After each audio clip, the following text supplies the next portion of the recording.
இலங்கைக்கு இந்த சந்தர்ப்பத்தில் சர்வதேச நாடுகள்கிட்ட இருந்து சர்வதேச அமைப்புகள்கிட்ட இருந்து கிடைக்கிற உதவின்றது உண்மையில் யாருமே இந்த மாதிரியான உதவிகள் கிடைக்கும்னு சொல்லி எதிர்பார்த்திருக்க மாட்டாங்க. ஒரு ஆட்சி மாற்றம் நடந்ததுக்கு பிறகு இந்த அரசாங்கத்துக்கு சர்வதேசத்தினுடைய ஒத்துழைப்பே கிடைக்காது. ஒரு சில வருஷங்களுக்குள்ள, ஒரு சில மாதங்களுக்குள்ளேயே இந்த அரசாங்கம் சர்வதேசத்தினுடைய நன்மதிப்பு இழக்கம், அவங்களால செயற்பட முடியாதுன்ற கடுமையான விமர்சனம் இருந்தது.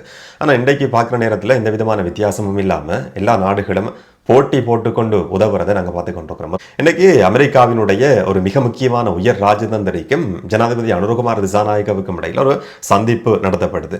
அமெரிக்காவினுடைய அரசியல் விவகாரங்களுக்கான உப ராஜாங்க செயலாளர் அலிசன் ஹூட்டர் இலங்கைக்கு வந்திருக்கிறார். அவங்களுக்கும் ஜனாதிபதி அனுரகுமார் திசாநாயகவுக்கும் இன்னும் சில தூதரக அதிகாரிகளுக்கும் ராஜதந்திரிகளுக்கும் இடையில் ஒரு மிக முக்கியமான சந்திப்பும் பேச்சுவார்த்தையும் நடத்தப்பட்டிருந்தது. இதுல 4 விஷயங்கள் பேசப்பட்டிருந்தது, முக்கியமாக கவனம் செலுத்தப்பட்டிருந்தது. முதலாவது, 2 நாடுகளும் மாறி பரஸ்பரம் நன்றி சொல்லி இருக்கிற ஒரு செய்தி வெளிவந்திருக்கு. ஜனாதிபதி ஊடக பிரிவு அதை உறுதிப்படுத்தி இருந்தது. அமெரிக்கா செய்திருக்கிற உதவிகளுக்கு அனுரகுமார் திசாநாயக்க ஜனாதிபதி நன்றி தெரிவிச்சிருக்கிறார். இந்த சந்தர்ப்பத்தில் இலங்கைக்கு உதவி செய்யறதுக்கு கிடைச்ச சந்தர்ப்பம் சம்பந்தமா நாங்கள் மகிழ்ச்சி அடைகிறோம் சொல்லியும் அமெரிக்காவினுடைய இந்த ராஜாங்க இந்த தூதுவர் ராஜதந்திரி ஜனாதிபதியிட்ட குறிப்பிட்டிருக்கிறார். 2வது விஷயம், இலங்கையை திரும்பவும் கட்டியெழுப்புறதுக்கான எந்த உதவியா இருந்தாலும் எந்த சந்தர்ப்பத்திலையும் செய்யறதுக்கு நாங்கள் தயாரா இருக்கிறோம் என்ற ஒரு வாக்குறுதி கொடுக்க அமெரிக்காவினுடைய டாக்ஸ் தீர்வை வரி சம்பந்தமா இதுல கவனம் செலுத்தப்பட்டிருக்கு. ஒரு மிக முக்கியமான வாக்குறுதி இந்த ராஜதந்திரியால ஜனாதிபதி அனுரகுமார் திசாநாயகவுக்கு கொடுக்கப்பட்டிருக்கு. அமெரிக்கா மற்ற நாடுகளுக்கு ட்ரம்ப் நிர்வாகத்தின் கீழே கடுமையான வரிகளை விதிச்சிருந்தது.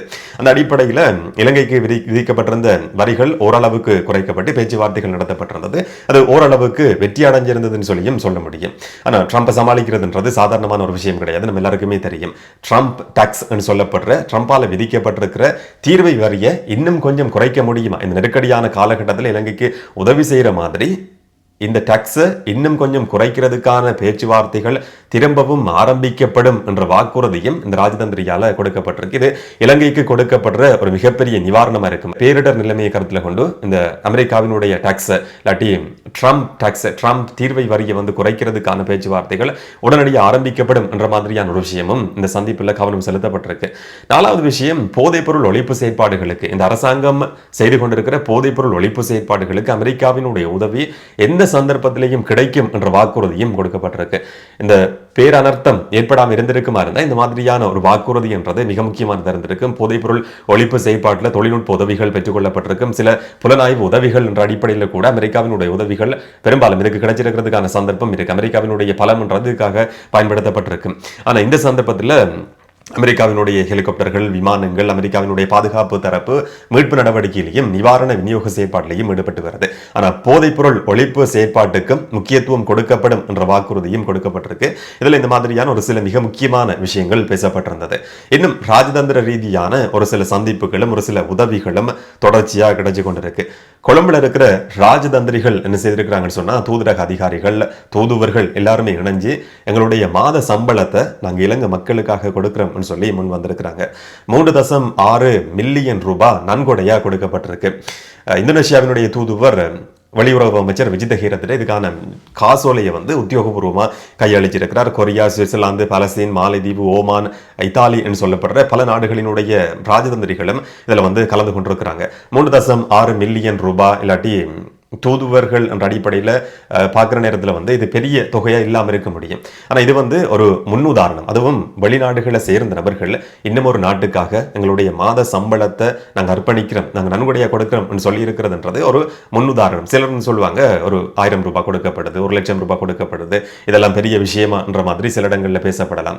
ஆனால் இந்த மாதிரியான சம்பவங்கள் நடக்கிறதுன்றது ஒரு முன்னுதாரணத்தை காட்டுறதுக்கு. இப்போ ஒரு சிறுவன் இருக்கிறான், உண்டியலோட வச்சு 100 ரூபாய் கொண்டு போய் ஒரு நிவாரண செயற்பாட்டுக்கு கொடுக்குறான்னு சொன்னால் அது ஒரு முன்னுதாரணம். தூதுவர்களால இந்த மாதிரி முடியுமா இருந்தா, ஒரு சிறுவனால உண்டியல் உடைச்சு அந்த பணத்தை நிவாரணத்துக்கு கொடுக்க முடியுமா இருந்தா ஏன் மற்றவர்களால முடியாது சொல்லி காட்டுறதுக்கான ஒரு முன்னுதாரணம். ரீபில்டிங் ஸ்ரீலங்கா சம்பந்தமான செயற்பாடுகளும் துரிதமாக முன்னெடுக்கப்பட்டு வருது. வங்கி இலக்கங்களுக்கு அதிகமான பணம் வந்து கொண்டிருக்கு.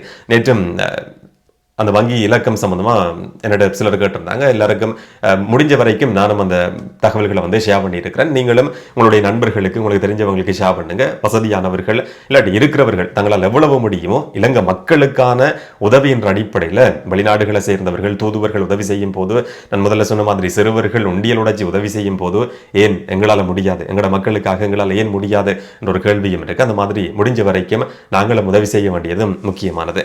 இன்னும் ஒரு பக்கம் சர்வதேச உதவிகள் சொல்லி பார்க்குற நேரத்தில் ஐக்கிய நாடுகள் சபையினுடைய ஒரு மனிதாபிமான செயற்திட்டம் சொல்லி ஒரு திட்டம் ஆரம்பிக்கப்பட்டிருக்கு. HPP சொல்லி இது பெயரிடப்பட்டிருக்கு.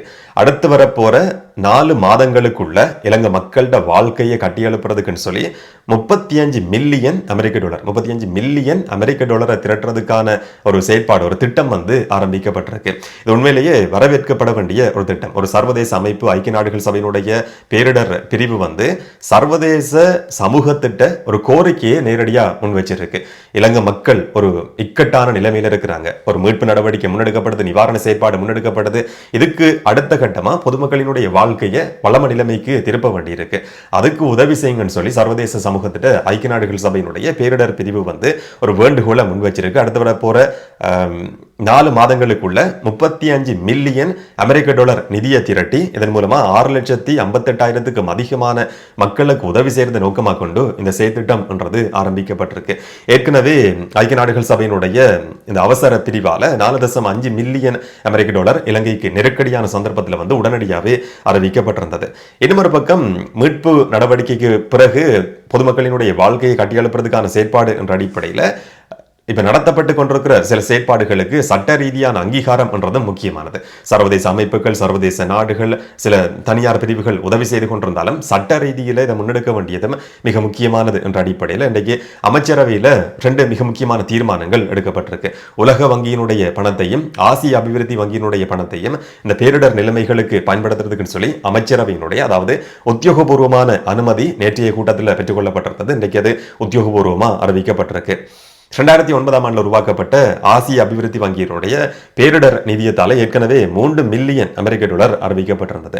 உலக வங்கியினுடைய 92 தொடக்கம் 112 மில்லியன் அமெரிக்க டாலர் நிதியும் இலங்கைக்கு உதவி என்ற அடிப்படையில் கிடைக்கிறது. இந்த பணத்தை எல்லாம் பேரிடர் செயற்பாடுகளுக்கு பயன்படுத்துறதுக்கான அமைச்சரவையினுடைய அனுமதியும் சட்ட ரீதியான அங்கீகாரமும் பெற்றுக்கொள்ளப்பட்டிருக்கு.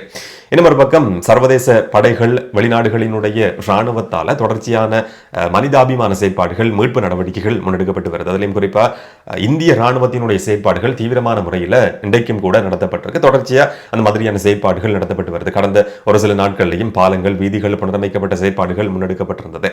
கண்டி மகியங்கன பிரதேசத்தில் மருத்துவ முகாம் தொடர்ச்சியாக நடத்தப்பட்டு வருது. இந்திய ராணுவத்தினுடைய மருத்துவ பிரிவால் இந்த மருத்துவ முகாம் வந்து நடத்தப்படுது. மகியங்கன பிரதேசத்தில் தொடர்பாடல் வசதிகள் துண்டிக்கப்பட்டிருந்தது. ஃபைபர் கேபிள் சேதமடைஞ்சதால தொடர்பாடல் வசதிகள் செயலிழந்திருந்தது. இந்த ஃபைபர் கேபிள் வசதிகளை திரும்பவும் வளம நிலைமைக்கு கொண்டு வர்றதுக்கான உதவியும் இந்திய ராணுவத்தால் செய்து கொடுக்கப்பட்டிருக்கு. ஸ்ரீலங்கா டெலிகாம் முன் வச்சு ஒரு கோரிக்கை வேண்டுகோளுக்கு அமைய இந்திய ராணுவம் நேரடியாக களத்தில் இறங்கி ஒரு நெருக்கடிக்கு மத்தியிலையும் இந்த மாதிரியான களத்தில் இறங்கி வேலை செய்கிற உதவிகளும் கூட தொடர்ச்சியாக கொடுக்கப்பட்டு வருது. தொடர்ச்சியான நிவாரண உதவிகளும் கிடைச்சு கொண்டிருக்கு. ஆனால் இன்னும் சில இடங்கள்ல இருந்து வெளிவர தகவல்களை பொறுத்த வரைக்கும் அறிவிக்கப்பட்ட நிவாரண பணம் என்றது, அதுலயும் குறிப்பா வீடுகளை சுத்தம் செய்யறதுக்கான பணம் என்றது இதுவரைக்கும் பொதுமக்களுக்கு கிடைக்கல என்ற குற்றச்சாட்டும் தொடர்ச்சியாக முன்வைக்கப்படுது. அதுலயும் குறிப்பா கொழும்பு மாவட்டத்தினுடைய முல்லேரியா, கொலன்னாவ இந்த பிரதேசங்கள்ல வீடுகளை சுத்தம் செய்யறதுக்கான பணம் கொடுக்கப்படல, இதுவரைக்கும் கிடைக்கல என்ற குற்றச்சாட்டு தொடர்ச்சியா இருக்கு. நான் 2 நாட்களுக்கு முதல்லையும் ஒரு வீடியோவில் சொல்லியிருந்தேன். எனக்கும் நிறைய மெசேஜ் வந்திருந்தது. இன்றைக்கும் கூட அந்த பணம் கிடைக்கல என்ற விமர்சனம், குற்றச்சாட்டு தொடர்ச்சியா இருக்கு. அரசு அதிகாரிகளினுடைய பற்றாக்குறையும் இதுக்கான ஒரு காரணமா சொல்லப்படுது. அந்த 25,000 ரூபாய் பணத்துக்காக இன்னும் ஆயிரக்கணக்கான மக்கள் வந்து பல பிரதேசங்களையும் காத்து கொண்டிருக்கிறாங்க. வீடுகளை சுத்தம் செய்யறதுக்குன்னு சொல்லி அறிவிக்கப்பட்ட 25,000 ரூபாய். இதையும் தவிர கொழும்பு மாவட்டத்தில் வெள்ளப்பெருக்கு ஏற்பட்ட இடங்கள்ல இன்னும் ஒரு நெருக்கடியான நிலைமையும் உருவாகி இருக்கு. அது என்னன்னு சொன்னா குப்பை பிரச்சனை, சுகாதார ரீதியான பிரச்சனை, உள்ளூராட்சி மன்றங்களினுடைய செயற்பாடு மந்தகதியில் முன்னெடுக்கப்படுது என்ற ஒரு விமர்சனம், குற்றச்சாட்டு முன்வைக்கப்படுது. இதுக்கான காரணம் என்னன்னு சொன்னா அந்த உள்ளூராட்சி மன்றங்களினுடைய வசதிகள், அதுவும் குறிப்பா குப்பைகள் அகற்றதுக்கான வாகனங்களுக்கு பற்றாக்குறை இருக்கு என்ற ஒரு விஷயம் இன்றைக்கு அமைச்சரவை தீர்மானங்கள் அறிவிக்கிற ஊடக சந்திப்பில் அமைச்சர் நலின் ஜாதீசர் இந்த கேள்வி கேட்கப்பட்ட நேரம் கொழும்புல குப்பைகள் அகற்றப்படாமல் இருக்கு, ஒரு சுகாதார பிரச்சனையை இது உருவெடுத்திருக்குன்னு சொல்லி அவருடைய கவனத்துக்கு இது கொண்டு போகப்பட்டிருந்தது. அமைச்சரவையினுடைய பேச்சாளர் சொல்லியிருக்கிறார், சில உள்ளூராட்சி மன்றங்கள்ல குப்பைகள் அகற்ற வாகனத்துக்கு சொல்லி ஒரு பற்றாக்குறை இருக்கு, இந்த மாதிரியான ஒரு பிரச்சனையும் இருக்குன்னு சொல்லி அமைச்சரும் ஏற்றுக்கொண்டிருக்கிறார். இது அகற்றப்படாமல் இருக்குமா இருந்தா எதிர்வரப்போற ஒரு சில நாட்கள்ல மிகப்பெரிய ஒரு சுகாதார நெருக்கடியும் இது கொழும்பு மாவட்டத்தினுடைய பல பிரதேசங்களிலையும் உருவாக்க முடியும். அது சம்பந்தமாகவும் விரைவான நடவடிக்கைகள் எடுக்கப்பட வேண்டியதும் முக்கியமானது. நிவாரண செயற்பாடுகள் முன்னெடுக்கப்படுது, நிவாரண மீட்பு நடவடிக்கைகள் முன்னெடுக்கப்படுது, நிவாரண செயற்பாடுகள் முன்னெடுக்கப்படுது. அதுக்கு பிறகு பொதுமக்களினுடைய வாழ்க்கையை கட்டியெழுப்புறதுக்கான செயற்பாடுகள் சொல்லி ஒரு சில திட்டங்கள் ஆரம்பிக்கப்பட்டிருக்கு. ஆனா இந்த மாதிரியான குப்பை பிரச்சனை, சுகாதாரம் சம்பந்தப்பட்ட பிரச்சனை அது அகற்றப்படாமல் இருக்குமா இருந்தா மிகப்பெரிய ஒரு நெருக்கடியை அது உருவாக்கும். அது விரைவில் அகற்றப்பட வேண்டியதும் மிக முக்கியமானது. என்ன நடக்கும் என்றதை நாங்கள் பொறுத்திருந்து பார்க்கலாம். இதை பற்றி நீங்க என்ன நினைக்கிறீங்கன்றதை கமெண்ட்ல சொல்லுங்க. இன்னும் ஒரு வீடியோவில் இன்னும் ஒரு தகவலோட சந்திக்கலாம். வணக்கம்.